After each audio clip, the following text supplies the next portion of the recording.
Welcome back, everybody, to another episode of Success After Trauma. Today we have another special guest and a really unique story. I'm going to be hearing it for the first time with you guys right now, and I can't wait to hear this be unpacked. We have Amanda Quick with us. She's a mother of three. She's an energy healer. She's newly remarried, an author, a speaker, a trauma advocate, and a change maker. And she's going to share with us a really unique story of trauma, the journey of healing, and how she serves back today. Amanda, thank you for being on the show with us today. And if you would, take us back to the beginning and share this story with us, please. Absolutely. Thank you so much for having me and for that introduction.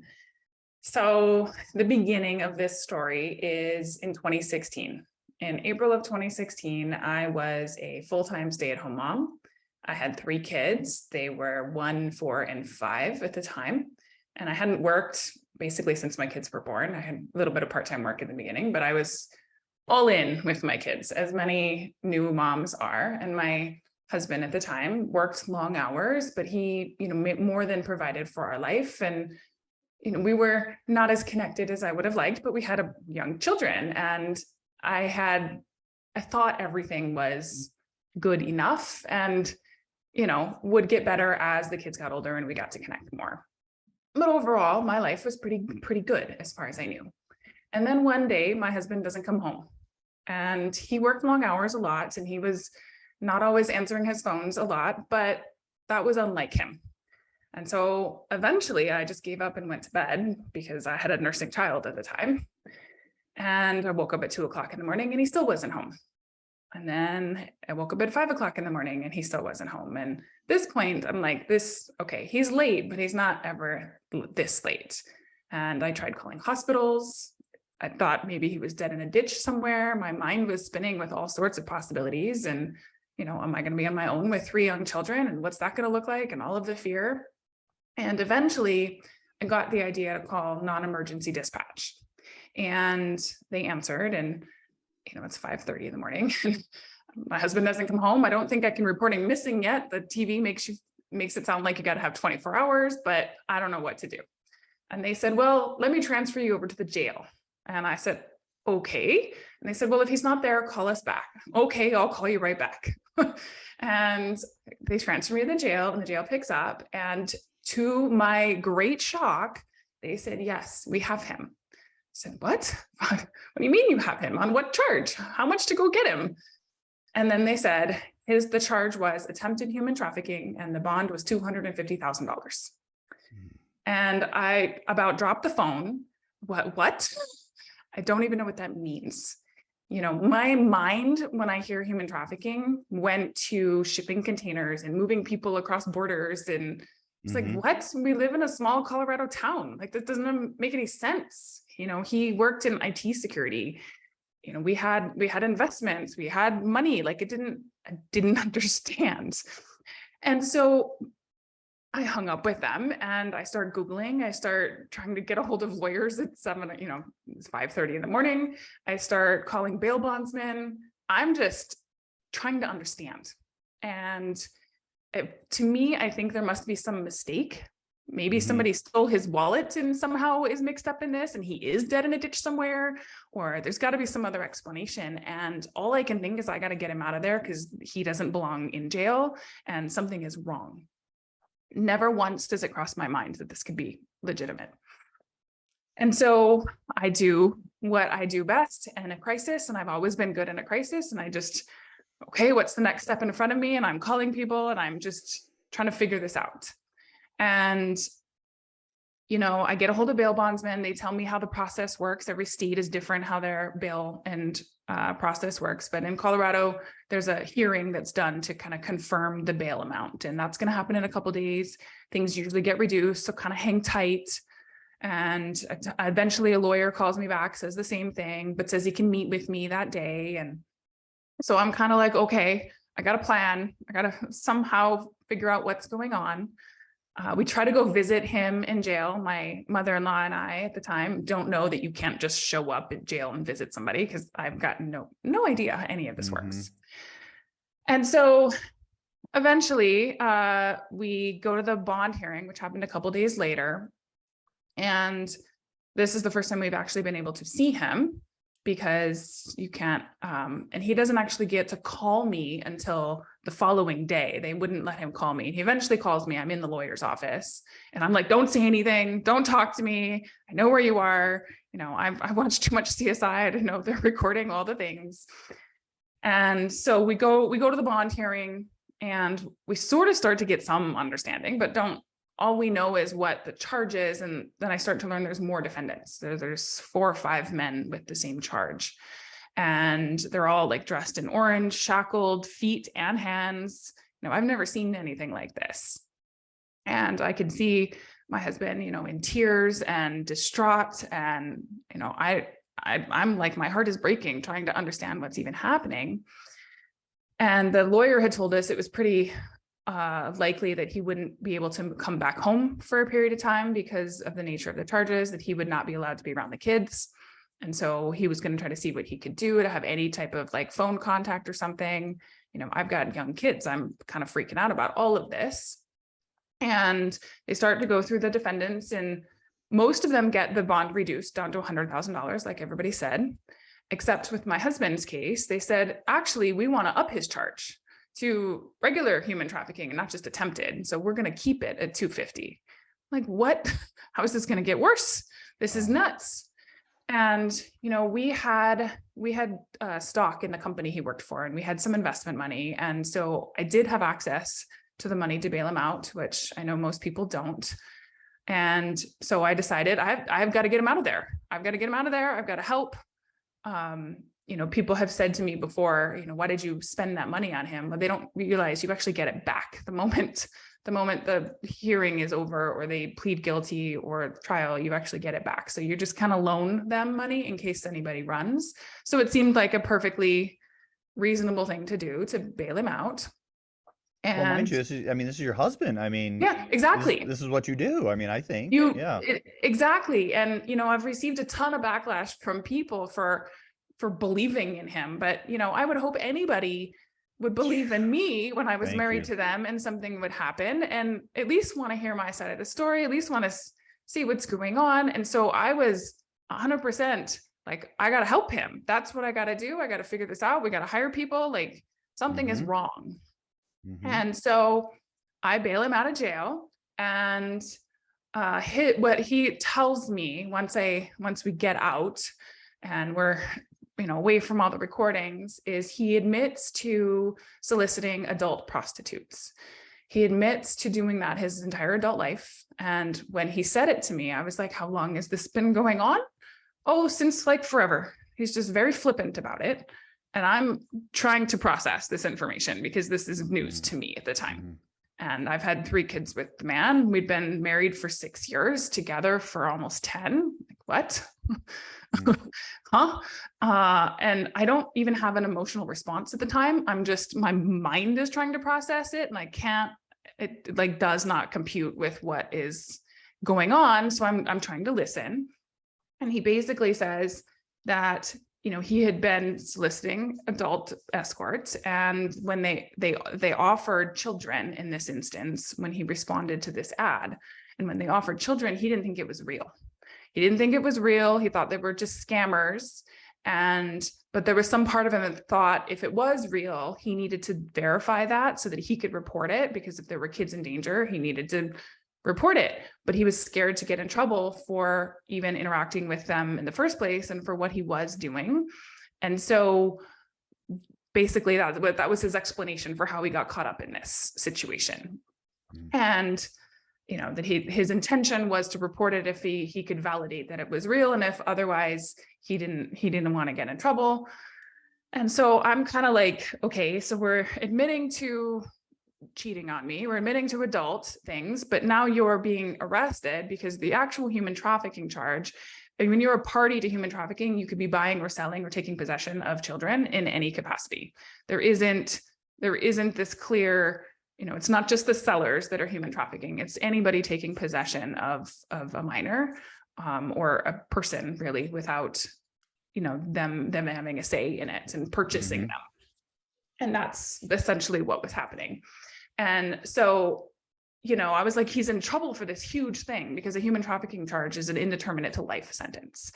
And he's, okay, he's done some shitty stuff, but that doesn't make sense. And so in my mind, what I'm trying to do is go, how do I support him through this while processing what he is admitting to? Because I don't know how to not believe him. Like, it doesn't cross my mind that my husband could be potentially dangerous to children. That it's the furthest thing from my mind. All I can see is that he's in trouble for something that's way beyond what he's guilty of. And so it's my obligation in a lot of ways, and my duty as his wife, to support him through this, knowing he's going to be better off with support. I believe my children need the father in their life in whatever capacity that is. I don't see him as dangerous. I know that he loves his kids. I also was without a father myself after I was 9, and it really impacted my teenage years. And I was very determined to not do that to my kids. And in fact, when my mother even suggested moving briefly even to be near family and have more support, I said, how dare you? You took my dad away. I'm not going to take my kid's dad away. So I was running all of that trauma and responding with all of that, and just decided that I had to figure out how to support him. I had to figure out how to get through this. And, and then the newspaper articles start to come out. And then, this gets to be public, because this is a small town in Colorado. Everybody knows everybody. And all of a sudden, like, my world is caving in, and I shut down social media accounts. I turn off everything. I don't talk to people because I can't. I'm terrified they're going to tag me in something, or they're going to say some horrible things, or, our address is findable on the internet. I don't want somebody showing up at my house. I felt like there was a big red A on my door. And so I started to isolate. I started to completely isolate. I started to shut out the world. And the only person who was safe to talk to was my husband himself, even though he caused the problem. And so we started to form a very deep trauma bond going through all of this. And the next shoe dropped 10 days later. And it was the day that my husband was arraigned. So that's the next step, where they officially charge. When they put the cuffs on you, it's like a pending charge. And then they do legal reviews and do all the things. And then it's an official charge through the courts, and the judge actually charges you. And the moment that the morning I woke up to go to court for that, I found out I was pregnant with my 4th child, unexpectedly. So I have all of this. So now I'm contemplating termination, which is something I had never considered doing before, because I realize I don't know if he's ever going to come home. I don't know what's going to happen. They're really trying to pin this on him as this horrible thing. I'm totally isolated from the world. And, and all I can do is I have to get up. I have to feed my kids. I have to keep going, because they're little. All they know is they don't understand why daddy's not home, and they miss him, and they don't know what's going on. And so once he was officially charged, the charge ended up changing again. And instead of the human trafficking charge, they changed it to solicitation of a minor, because he never officially actually took possession of a child, because it was a sting operation. They couldn't charge him with human trafficking, even though that was their original goal. And so solicitation of a minor was a lesser charge, but still a pretty big deal. And they still didn't reduce his bond, and still didn't allow him any contact with the kids or anything. And so we start, getting lawyers involved, trying to figure out who in the state is the person to help with these things. And hire some fancy lawyers from Denver to participate in this, because our town doesn't have people who know how these things work as well. We have like 1 or 2 criminal defendant lawyers, and that's it. And I make the very hard decision to terminate the pregnancy as well. I hemmed and hawed, and eventually realized my health had to come first, and my existing kids had to come first. And so that added to my isolation and my shame and the things that I was holding. And all I knew to do was take care of my kids, put one foot in front of the other. And what was interesting at that point in time is it actually, despite my husband admitting to, sleeping with prostitutes, because he was the only safe person to talk to, we actually got closer. And it almost felt like for a period of time, this thing had to happen so that we could reconnect almost. And it was like me and him against the world, because the rest of the world didn't exist. And we created this bubble around us where nobody else existed and nothing else mattered. And it was just me and him. And even though he wasn't home, we were on the phone almost 24/7. He was in my ear at all times. Every thought I had, he was right there. If I did start to have emotions or started to get upset and I hung up the phone, it would immediately be met with a barrage of I'm changed, I'm different, and here's flowers and love notes and all these things. Like I wasn't even allowed to process the feelings. It was just, this is going to save us. We're going to be stronger now. And of course I wanted that for my family. I wanted a beautiful connection with my spouse. But obviously in the midst of the chaos, it certainly wasn't lost on me that we were in this crazy time. And eventually we did get supervised visitation allowed. So he was allowed to come over and see the kids. We had to pay for it. But he also poured that time into them. And it was this 2 hours of daddy play date, which was more attention than he'd ever given them. He'd bring new toys, he'd play their favorite games, and he was fully present with them in a way that didn't happen before. He'd always been working and not home and busy. And so they loved it too. So all of a sudden there was like all of these things happening that seemed like good things in the midst of this horrible situation. And so I just kept thinking, like, I guess I have to get over it. I have to get through this. I have to support him because my kids need their dad. And, I know his demons now, if he's going to work on things and get help, like maybe this is possible. And so that's kind of how I start proceeding. And eventually they offer him a plea deal. And most of these cases get pled out. Almost none of them actually go to trial, especially when they're sting operations. And the plea deal was attempted solicitation of a minor, and all he would receive is 4 years of probation. And I was upset because he told me that there was evidence that he was actually trying to find out if it was real or not and was going to try to report it, like that there was a draft email and some search history and some things like that that might be able to prove that line of thinking. And I was like, why would you plead guilty to such a thing? Why wouldn't you fight this if you're really innocent? And he insisted, like, well, if they've offered me only probation, I can't really lose. But if I fight this and I lose, I go to jail for 10 years. And from his mind, it was a no-brainer. And I really struggled with that because I really, truly wanted to believe that he was, in fact, innocent. But I also understood I wanted my kids to have their father in their lives. And, and he's going to be on the sex offender registry. He's going to be a felon, all these things. Can I be okay with that? And I really wasn't sure I was, but I also didn't know how to get through it otherwise. And so he pled guilty in January of 2017 to attempted solicitation. And in the state of Colorado, what also was interesting, what had happened almost just days before he pled guilty, was there was a precedent update. And the Supreme Court of Colorado had determined that a sex offense did not negate your constitutional right to parent. And so when he pled guilty, he also actually gained back his parenting rights and was able to move back into the home and have full access to his own children. As a sex offender on probation, you're not allowed access to other minors, and you can't go on schools and a bunch of other things. And you're watched in a different way than other probationees are. But as far as his own kids, he was allowed to come home, unrestricted access, unsupervised access. And at the time, I was grateful. It's like, okay, he can move home. This can be easy. And, I don't have to take the kids everywhere with me all the time. And, I don't have all of that because, I wasn't working, but I was carting kids around all over the place. And so I thought that was going to be the beginning of some normalcy, that he would, he had lost his job, but maybe he could get a new one. He had some contacts that might be willing to overlook the felony because, he was well known and well respected where he was. And I had hoped that things would start to be improving. And what I discovered is his mental health was only deteriorating worse. And I had no idea the level of depression and mental health issues that he had. And I still at the time really didn't get it, but he had already started some medication for anxiety and depression, and it was helping some, but he couldn't focus, he couldn't concentrate.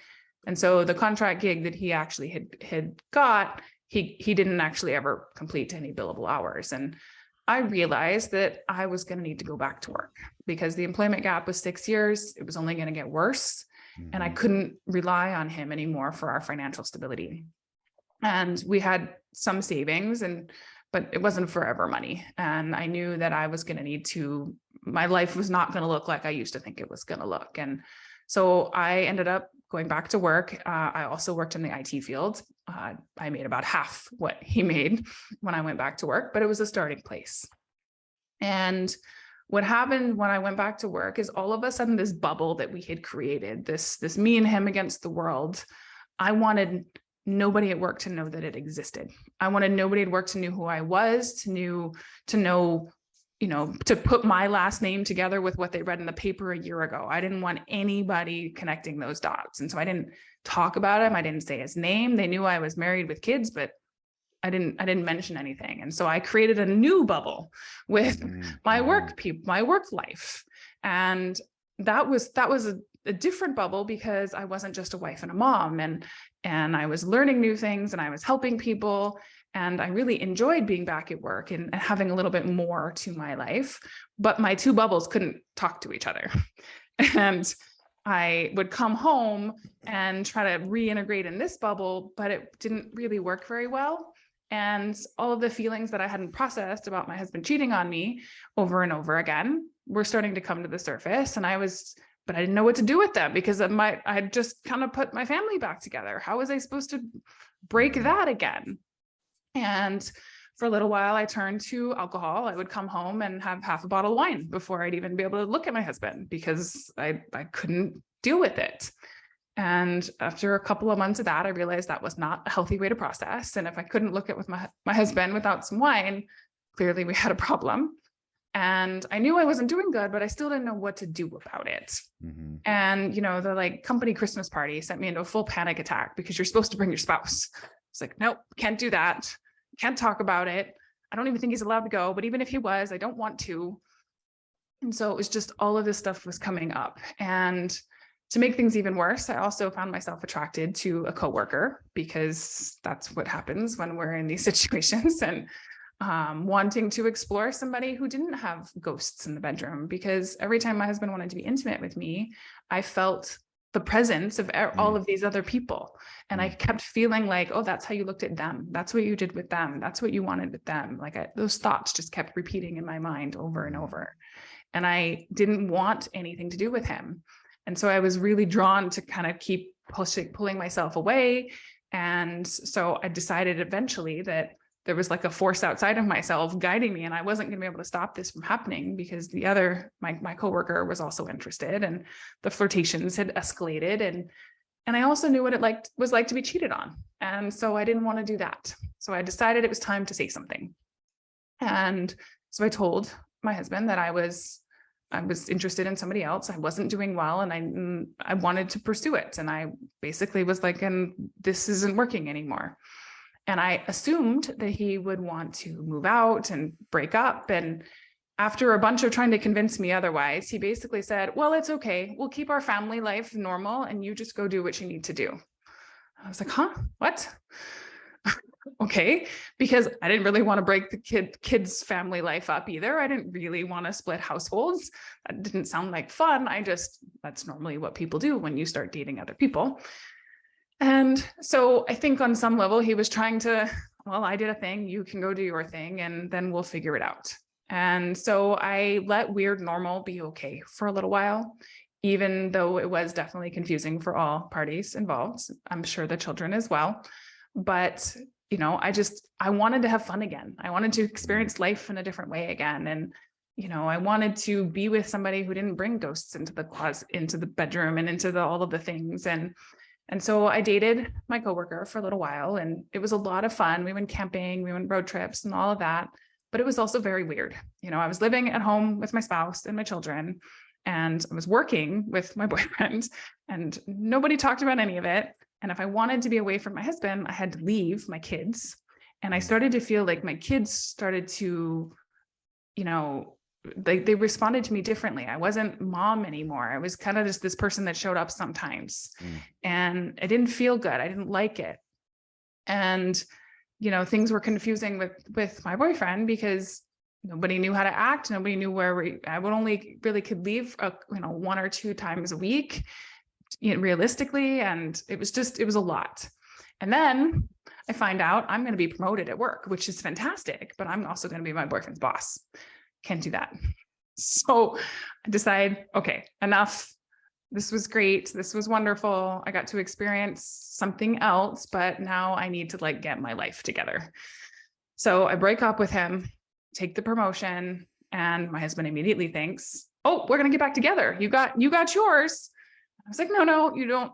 No, I'm still not okay with what happened. And I'm actually really frustrated at how the kids' behavior has changed and some of the manipulations that I started to see come forward, because I was far enough away that I started to see some of the behavior and was like, that's not okay. The way you're talking to the kids is not okay. The fact that they think that I'm leaving them isn't coming from them.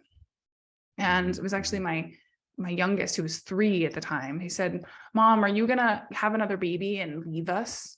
It's like, a 3-year-old doesn't come up with that idea. And so I was frustrated, but I still didn't know what to do. I didn't want to, again, break my kid's life up. My husband was on sex offender probation. He couldn't go to their schools or their activities or things like that. So I still wanted him in their lives, but I didn't really want him in my life. And I didn't really want any of these. I didn't want any of this. And I didn't know how to react or what to do. And next thing I know, my husband files for divorce. He decides that all of a sudden, because I don't want to get back together, that we should split up. It's like, now you want to split up? What? So, okay. Except it took almost as another attack. He also then sent another motion in the court where he wanted to remove me from the home and claim he was the primary parent and I should move out.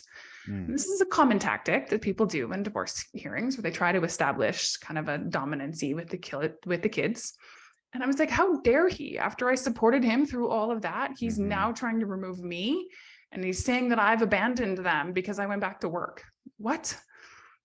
And he was just trying to push at all of this. And so we went to court and responded to the temporary orders. The judge didn't have me move out, had him move out, because I was no longer okay with living with a sex offender, living with all of this.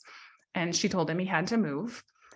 And yet at the same time, we tried to propose that there would be no overnights with the children and just lots of afternoons and weekends, because I started to realize there was more under the surface that I didn't know, but I didn't know what it was. And I couldn't really see it, and I didn't really want to look at it, but there was something there that made me uncomfortable. And the reality was, this was somebody arrested for trying to have sex with children. And so my lawyers tried to say no overnights, but in the state of Colorado, because of the constitutional right to parent, and it's a very 50-50 state, the judge said, unless I could give her more, she couldn't remove any kind of overnight parenting time. His therapist and his PO said he was compliant with all the things and considered low risk. And so I didn't give her any evidence basically to say that. So we ended a very difficult temporary orders hearing with 50-50 custody.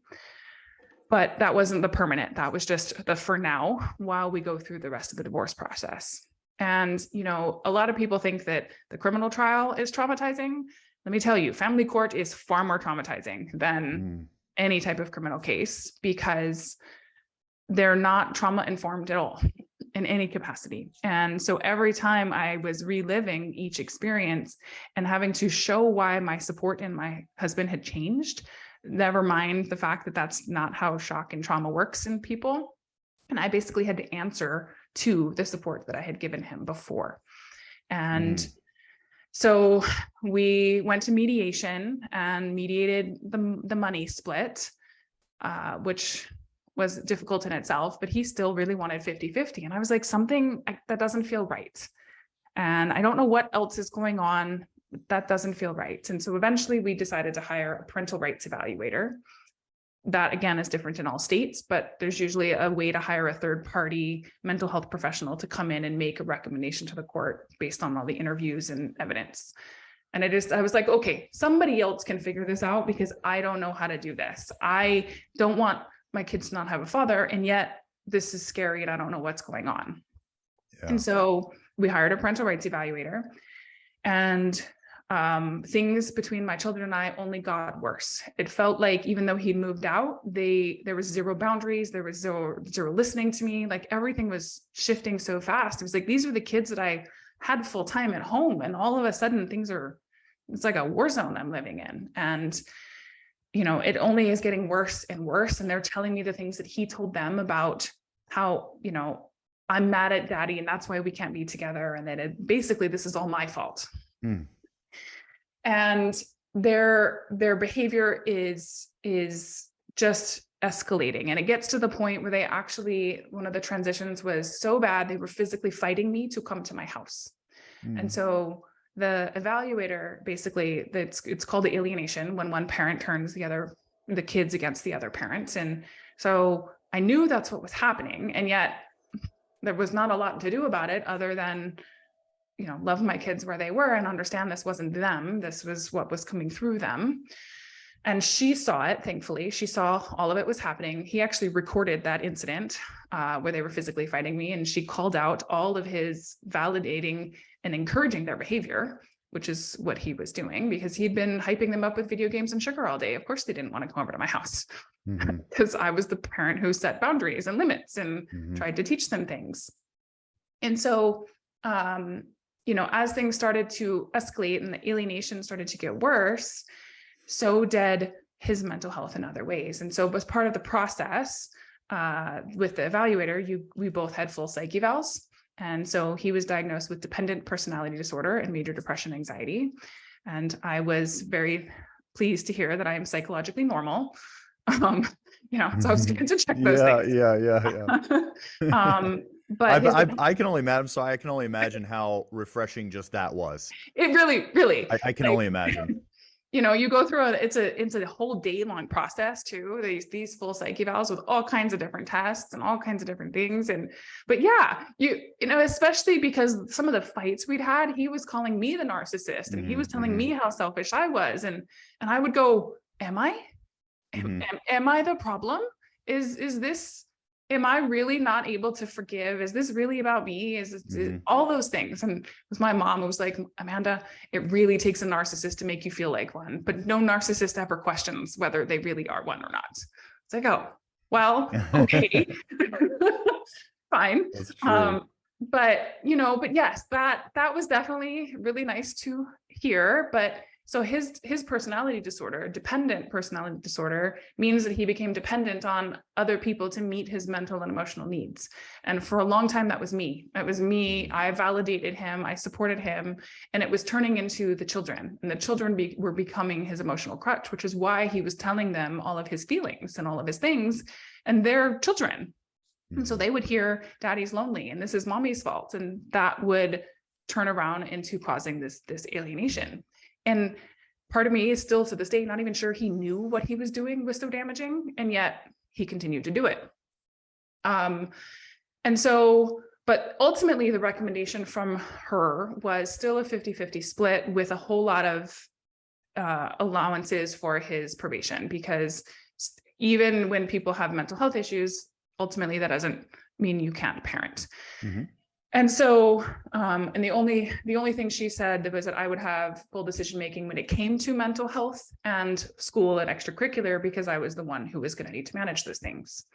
And so we sent over a settlement and said, fine, we'll try.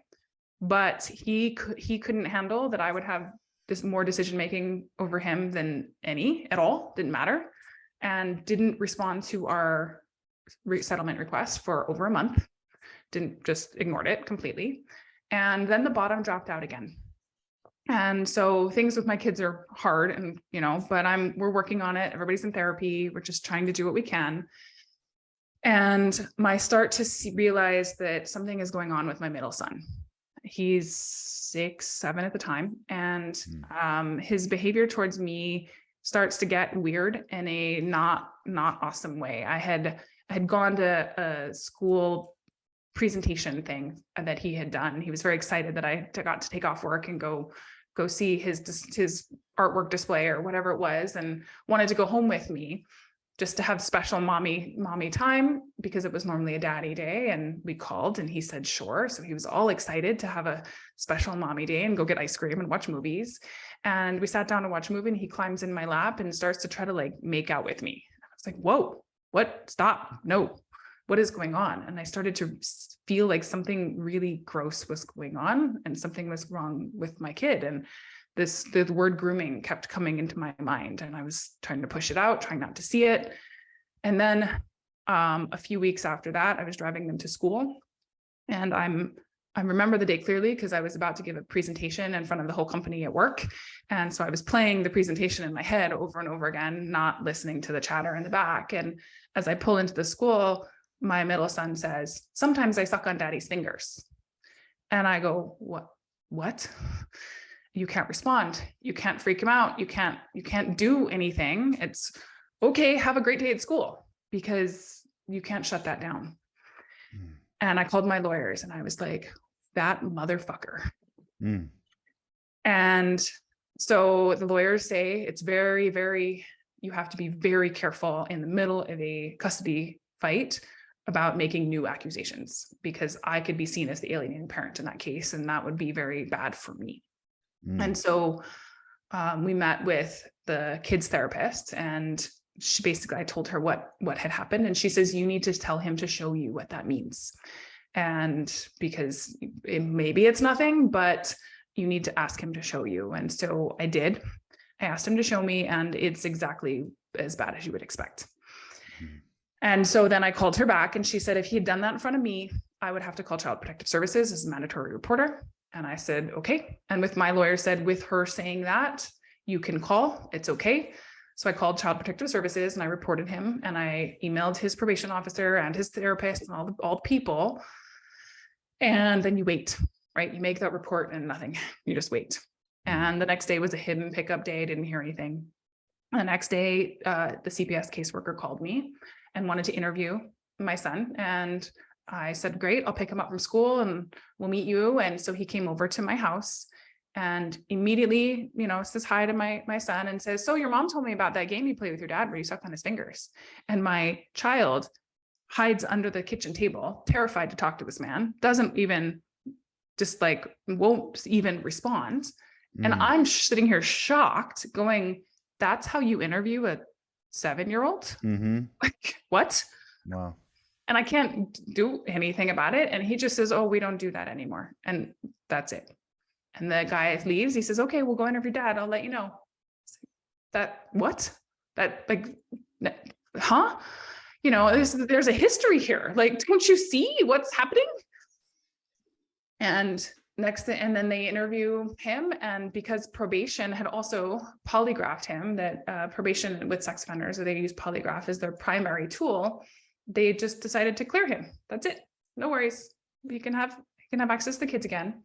And I'm sitting here going, what? Like, okay, I'm seeing, and I'm of course shook and awake. This is the man arrested for trying to have sex with children. Oh, hello. He admitted to what was okay to admit to. He wasn't going to admit to the rest of it. And I was shown in my mind all of the ways and the red flags that I had ignored, the fact that I was 18 when we got together, and then he wanted pictures of me when I was younger. Like, when you're 18, you don't think that you're not a grown up. You think I'm absolutely a grown up. Never mind that this 30-year-old is interested in me. Like, I didn't get it yet. And all of a sudden I got it. And it was terrifying because I was now having to give my kids over 4 times a week to this man. And it looked like the court system was going to basically give him 50-50 custody because I couldn't prove that he was dangerous. They didn't care that he was arrested for trying to have sex with children. Didn't matter. I had to prove that he was dangerous to these children today. And so this was my rock bottom moment. It wasn't the arrest. It wasn't the isolation. It wasn't the shame of the arrest. It was this moment. This was my rock bottom, because seeing your own children in danger and feeling like you can't do anything about it, and the guilt of actually being the one responsible for the fact that we're in this situation, because had I left him in jail, or had I left during the criminal trial, we wouldn't be in this situation. And so holding on to that and feeling completely immobilized, and also like, I have to do something. And my my mom instinct is like, let's get in a car and cross borders. No, we can't do that. That would be kidnapping. And so this is my freak out. This is the, I don't know what to do and nobody's going to help me time. And I'm in therapy. I'm talking to my therapist, I'm talking to everybody, and everybody's like, can't believe that this is what's happening. Everybody is just shocked that, somebody who with this criminal history and these red flags coming up still has access to the kids. Mm. And it was actually my mental health therapist, regular therapist, who, as I'm leaving the office one day, says, have you ever thought about seeing a psychic? I was like, huh? Like, I'm thinking fortune tellers. And I've been completely agnostic my whole life. Like, I believe there might be something out there, but no religion, no spirituality. I rejected all of it. I was like, are you what? Are you nuts? But at the same time, I'll try anything. At this point, I am just like, do you know anybody that's real? Because I don't even think that's a thing, but okay, I trust you. So, okay. And she says, yeah, I do. I'm like, fuck it. Right. Sure. I'll go see Give it a shot. Yeah. So I book a meeting with this psychic, and I walk in, and it's deities and crystals and the whole thing. And it's like, I don't really know what to expect, but I'm listening. And she tells me that her gift is like, she sees angels and entities like they're people. Like, she sees them in full color, full view. And I'm just like, well, okay, cool. And they're jumping up and down, really want to talk to you. And they, created this meeting for you to be here. And then she starts telling me about this past life that they're showing her. And they're showing her this past life where I was married to the same person, and his deviant then was alcohol, and he was a drunk, and he was physically violent, but the energy behind it was the same. Instead of being sex and being emotionally and mentally manipulative, he was physically violent. And that things were okay-ish until the kids came, and then I would protect the kids and step in, and things started to get worse, and they escalated. And she starts telling me all these reasons I stayed in that time. And it's like she's reading my mind for the last 4 years. All of the reasons I have to stay for the kids, and that I can't leave for all of these things. And I'm like, oh, okay, this is a little eerie, because she's repeating all of these thoughts that I've had. And she says, but this was 500 years ago. Women couldn't own property, and today you can leave. You don't have to be part of this. And I was like, well, I did leave. Like, I just can't seem to get out of this completely. And then she tells me in that life, he ends up beating me to death. He threw me down the stairs in front of the children and beats me to death. And as she's telling me the story, I get these like full body goosebumps and shivers. And I just and the fear that I felt from him starts to come to the surface. And I start to go, that's why I'm so afraid of him, because he'd never laid a hand on me, but I was terrified of the man. I felt like he was stalking me. I felt like he was watching me. I felt like he was always one step ahead of me, and that evoked a lot of fear. But I didn't really understand why I was so scared of him.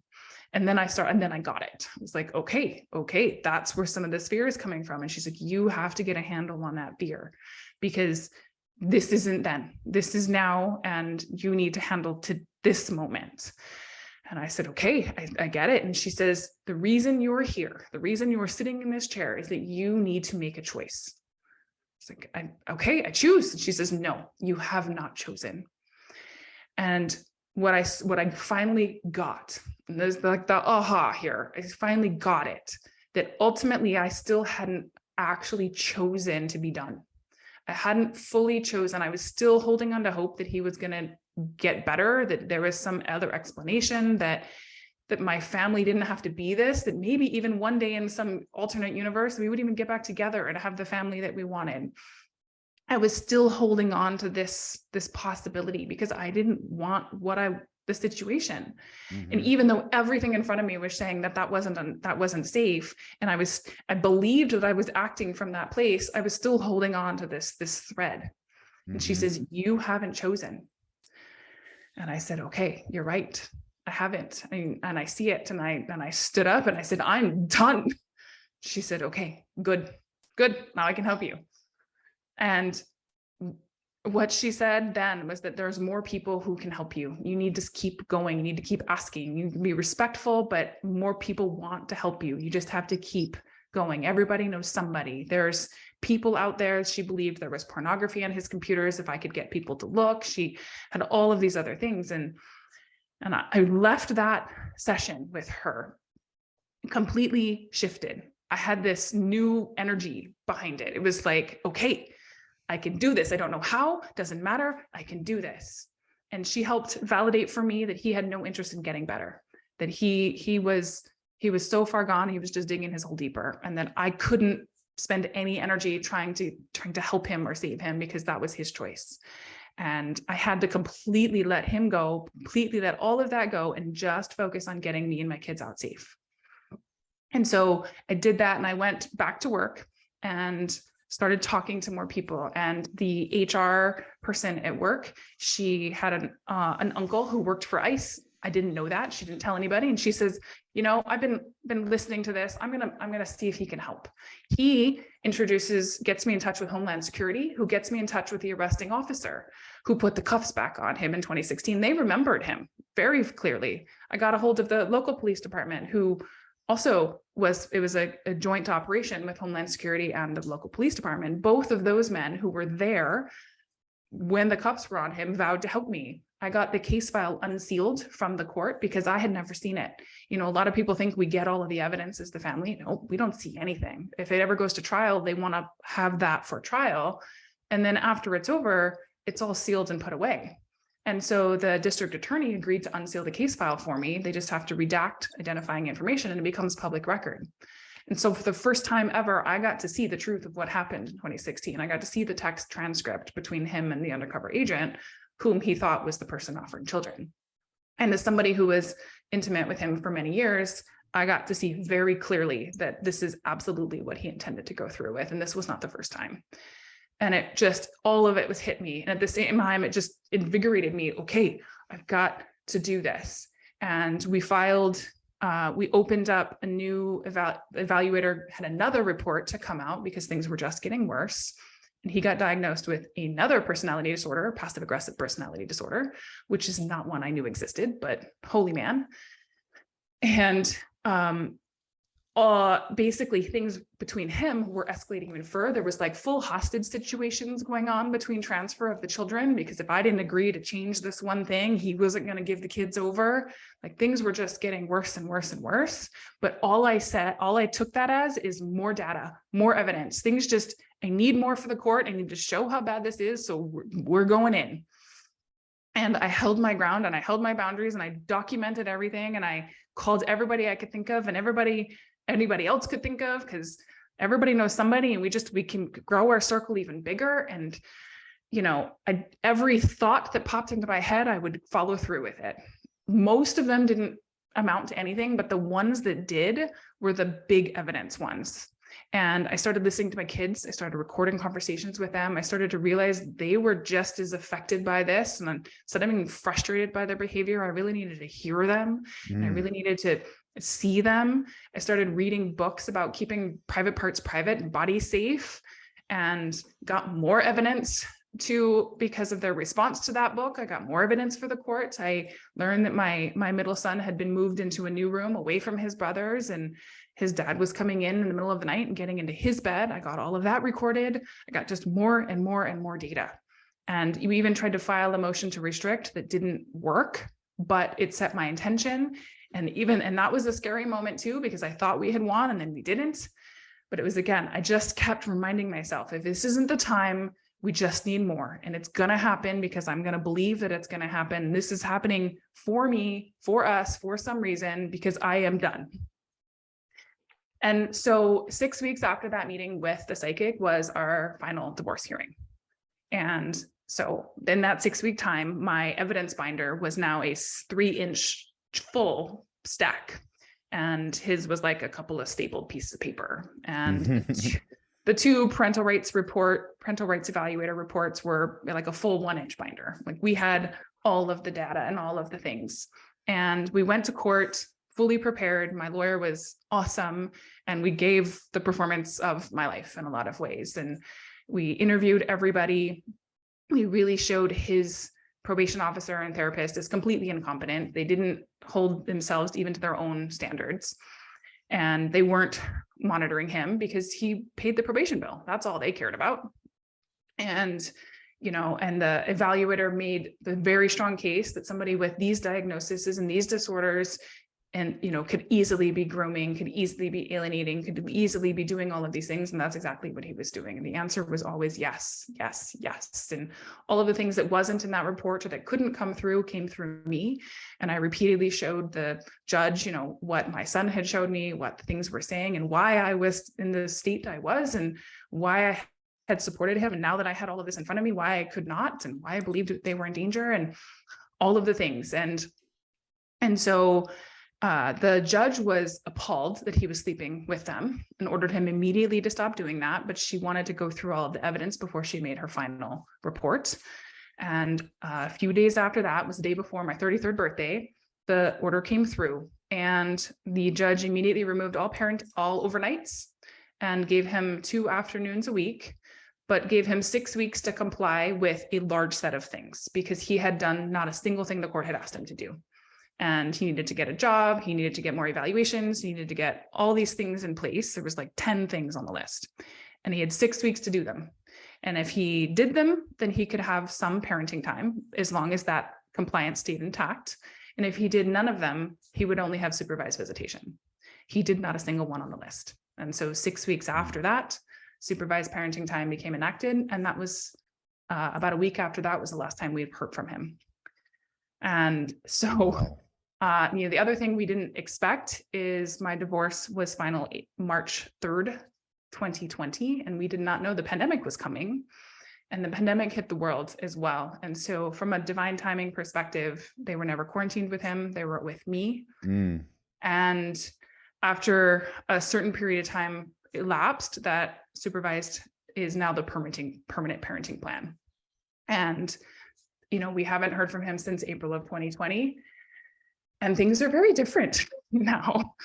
But yeah, that's the big story. Wow. Thank you. Thank you for your vulnerability and being willing to share that. And I could tell, and I could tell, a little bit, maybe the emotion. I mean, I commend you on the healing that you've done to be able to sit here and say that. And I can't imagine all the judgment that you received, all the negative energy you received from others. We're not going to denounce them. They were in their own trauma doing that. But holy crap, that's a testament of your strength and your will and your character and your spirit going through that and continuously just looking for that positive future outcome. I just want to accolade you. I want you to hear that. That is absolutely incredible. This is a monumental event in your strength and your resiliency and your tenacity to make sure that your kids were safe, and even more than your kids, to take care of your people. Yeah. Once upon a time, he was your people. Yeah. It was before you knew. Exactly. And I'm very loyal. When you're my person, I've got you. And it took a hell of a lot for me to see differently. And then it was, okay, well, now I've got to get my kids out because ultimately they matter. And it took me a long time to realize that it wasn't my kids I needed to protect first. It was actually myself, because I stayed in the marriage because I thought my kids needed a dad in their life. And I thought that they would, if they were okay, I would be okay. But I was never okay. And it was backwards. I needed to be okay first. I needed to be safe. And then by extension, they're okay. And that was a big lesson through all of that. And taking care of myself and putting me first, even above my children, even though ultimately they were the reason I was fighting so hard, it was still really to get me out, because I couldn't deal with that. I couldn't deal with the mental health issues. I couldn't deal with the hostage situations and the constant battling. And I couldn't deal with the not knowing whether my kids were going to be sexually abused or not. Like that was not, that's not an okay state of mind. I was having full on panic attacks. I was PTSD all over the place because of what was happening. And, it was such a long period of time. That's 4 years of constant new information, completely shaking up your world.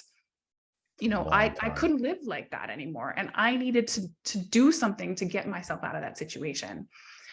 And, I truly believe that I had to go through that event so that I could understand what trauma is in a way that Mhm. you don't until you've gone through something. And I absolutely used to judge people who stayed in unsafe situations and stayed in gaslighting and manipulative relationships because I didn't get it. And I do now. And I get why people stay and why that is their safety. They're still trying to keep themselves safe. That's just the only way they know how. And they have to understand that eventually they need to choose something else. But until they see it, until they're ready to see it, you can't have that conversation with people. Amanda, I gotta ask you. I am so appreciative of you sharing this story because your vulnerability that you shared here. We don't know how many lives are going to be affected in a positive manner, but the trajectory of the lives that you affected today is going to be great. The vulnerability that you shared on this podcast today and all the people that get to hear it, they don't get to hear that level of transparency all the time.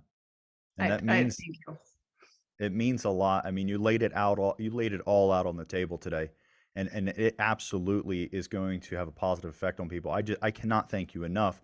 Would you be willing to come back for a part two? I want to hear if you're willing to share once you finally, like at that 4 year marker, this is when you began to breathe. Holy Yes, crap. Then the healing yes, took place. yes, And then who you are today and how you help others heal. Would yes, you be open to coming back for a part two and sharing that healing journey with us? absolutely. Yeah, it's in a lot of ways that's when the work began, right? Right. And absolutely. No, go ahead. What were you going to say that you about I when was that's gonna when the work say, began? the this part of the story is, it's written in my book, but there's a whole lot more after this. So I would love to come and share that. And I get asked a lot today from people because actually it's only been 3 years since then. And people are usually surprised at how okay I am today. Because and how much I'm able to talk about it because most people with big stories like this haven't they've never told anybody. Hmm. They can't. They hold on to so much shame and so much guilt. And it is a big part of my mission to change that. It's evidence. The way you shared your story 3 years later is complete and total evidence of the work you did. I'm Yes. sure you had some impressive guides along the way, and we're going to get to hear about them on part two over the last 3 years. But you did the work. Yes. Your spirit, your strength, your will is absolutely incredible. What is the title of your book? The The, sex trafficker's wife. the Sex Trafficker's Wife, and where can that be purchased? Is that Amazon. It's perfect? Amazon, Barnes and Noble. Yep. Absolutely, absolutely, man, that's incredible. We are absolutely bringing back for another episode. I want people to hear what that because, like you said, that's when the work began. I It want does. people to be able to hear what the healing journey was like, and then also how you're able to serve back today. Mhm. What do you have for what is your men, women listening that might still be going through the struggle? They're Mhm. not out yet. They haven't even begun the healing journey. What's your what words can you leave with them? So what I want to say to them is you need to trust yourself, your gut, what the things you haven't wanted to look at, the things that are right there, know they're there for a reason. And that you need to trust yourself first, not the system, not the experts, not the lawyers, not the anybody. You need to trust you and you need to know that you deserve safety and security for yourself and that anybody who has children, that the safety and security for them comes from you finding it first. And so that has to come first, and you have to trust you first. It's powerful. Thank you so much. If anybody wants to reach out to you personally, what's the best way for them to contact you? They can contact me. I'm on social media at the Sex Trafficker's Wife or Amanda Quick Healing, and the sextraffickerswife.com and amandaquickhealing.com are my two websites. Beautiful. Thank you so much. For everyone listening to the audio on your stream, if you want to check out the video, go to YouTube. Our channel is Success After Trauma. And make sure you stay tuned so you can catch part two of this so you can hear and see and feel what the healing journey was like and how Amanda's serving in the future. Until the next episode, be great. It's already in you.